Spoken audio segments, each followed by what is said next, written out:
अस्सलाम वालेकुम स्टूडेंट्स। आज का हमारा टॉपिक है पास्ट कॉन्टिन्यूस के मुतालिक। गुज़िश्ता लेक्चर में हमने पास्ट इंडेफिनिट के मुतालिक पढ़ा था और आज हम जो है वो डिस्कस करने वाले हैं पास्ट कॉन्टिन्यूस के मुतालिक। यानी पास्ट कॉन्टिन्यूस ऐसा टेंस होता है जिसके अंदर माजी में किसी काम के जारी होने का जो है वो बताया जाता है। तो हम जो है स्टार्ट करते हैं।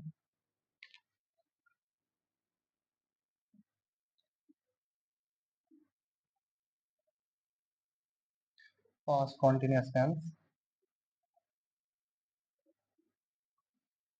पहचान इसकी जो है उर्दू सेंटेंस के आखिर में रहा था, रही थी, रहे थे जैसे अल्फाज आते हैं और इमदादी फेल इसके हैं वाज और वर।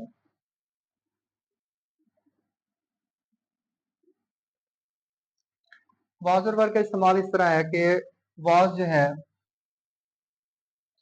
ये हम इस्तेमाल करते हैं आई के साथ, ही के साथ, शी के साथ, इट के साथ, या फिर कोई सिंगुलर नाउन अगर आ जाता है तो उसके साथ भी हम इसको इस्तेमाल करते हैं। और वर जो है ये हम हमारा इस्तेमाल होता है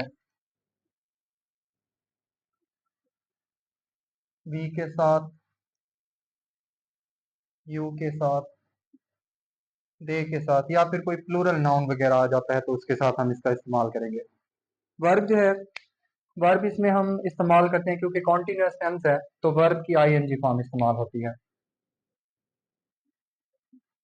वर्ब की आईएनजी फॉर्म, इसको फोर्थ फॉर्म भी कहते हैं हम शॉर्ट में, और असल में इसको प्रेजेंट पार्टिसिपल फॉर्म कहते हैं। ठीक है, तो इसका हम इसके अंदर इस्तेमाल करते हैं। मिसाल है जैसे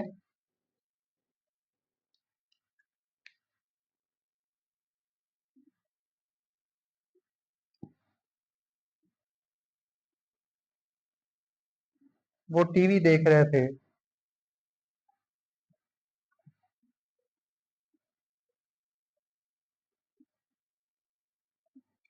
अब इस सेंटेंस में देखें आपने अल्फाज ऊपर पढ़े हैं पहचान के तौर पे कि रहा था, रही थी, रहे थे आएगा। तो इसमें देखें वर्ब के साथ हमारा ये ऐड है रहे थे। ठीक है, जो कि उसकी पहचान है। था, थे, थी आमतौर पर आता है पास के लिए, और रहा, रहे, रही आता है कॉन्टिन्यूस के लिए। मीन्स के ये पास्ट कॉन्टिन्यूस है। ठीक है, थे के लिए क्या आएगा? पास्ट।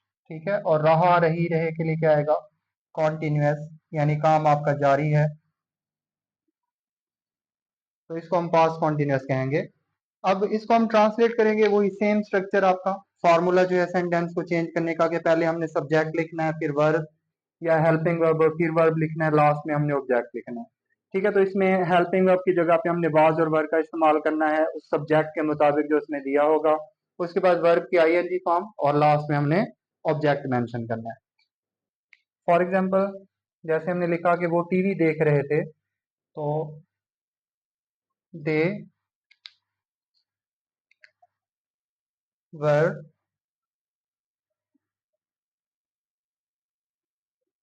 वॉचिंग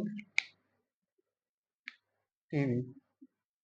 अब देखें आपको हेल्पिंग अब जो वर्ब दिया हुआ है, इसमें वर्ब क्यों दिया हुआ है? क्योंकि आपका ये प्लूरल जो है वो दिया हुआ, प्लूरल के लिए दे दिया हुआ है, और उसके साथ हमने वर्ब इस्तेमाल करना होता है, और इस टेंस के अंदर हमने आईएनजी फॉर्म इस्तेमाल करनी होती है।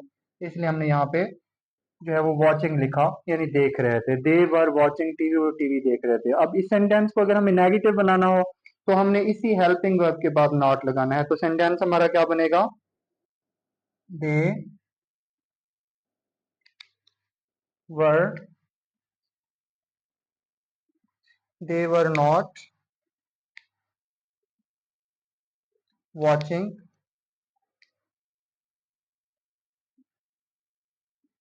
दे वर नॉट वॉचिंग टीवी। और सेंटेंस को अगर हमें बनाना हो इंट्रोगेटिव फॉर्म में, तो जो हमारे पास हेल्पिंग वर्ब होता है, यानी जैसे ये वर्ब दिया हुआ है, तो इसको हमने कहाँ लिखना है? सेंटेंस के स्टार्ट में हमने इसको मेंशन कर देना है, यानी यहाँ पे ये आ जाएगा वर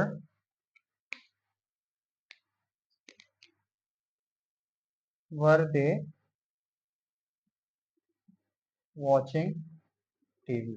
ठीक है, कि क्या वो टीवी देख रहे थे। इस तरह आपने इसको सिंपल से नेगेटिव और फिर इंट्रोगेटिव जो है बना सकते हैं। तो इसमें आपने पहचान यही याद रखनी है कि उर्दू सेंटेंस के आखिर में रहा था, रही थी, रहे थे जैसे अल्फाज होंगे। इमदादी फेल वाज वर, इनका इस्तेमाल पड़ा आपने वाज सिंगुलर के साथ, वर जो है प्लूरल के साथ, सब्जेक्ट मेंशन है कि इनके साथ आपने इनको इस्तेमाल करना है। बाकी स्ट्रक्चर इसका सेंटेंस का सिंपल का आपने पढ़ा हुआ है, उसके मुताबिक हमने इसको ट्रांसलेट किया है। नहीं जो है वर, वाज या वर और आईएनजी फॉर्म। जैसे यहाँ पे सेंटेंस था कि वो टीवी देख रहे थे, तो दे वर वॉचिंग टीवी। अगर सेंटेंस को नेगेटिव बनाएंगे तो वर नॉट हो जाएगा, सवालिया बनाएंगे तो हेल्पिंग वर्ब सेंटेंस के स्टार्ट में आ जाएगा। तो उम्मीद करता हूँ आपको इसकी समझ आई होगी। Thank you so much.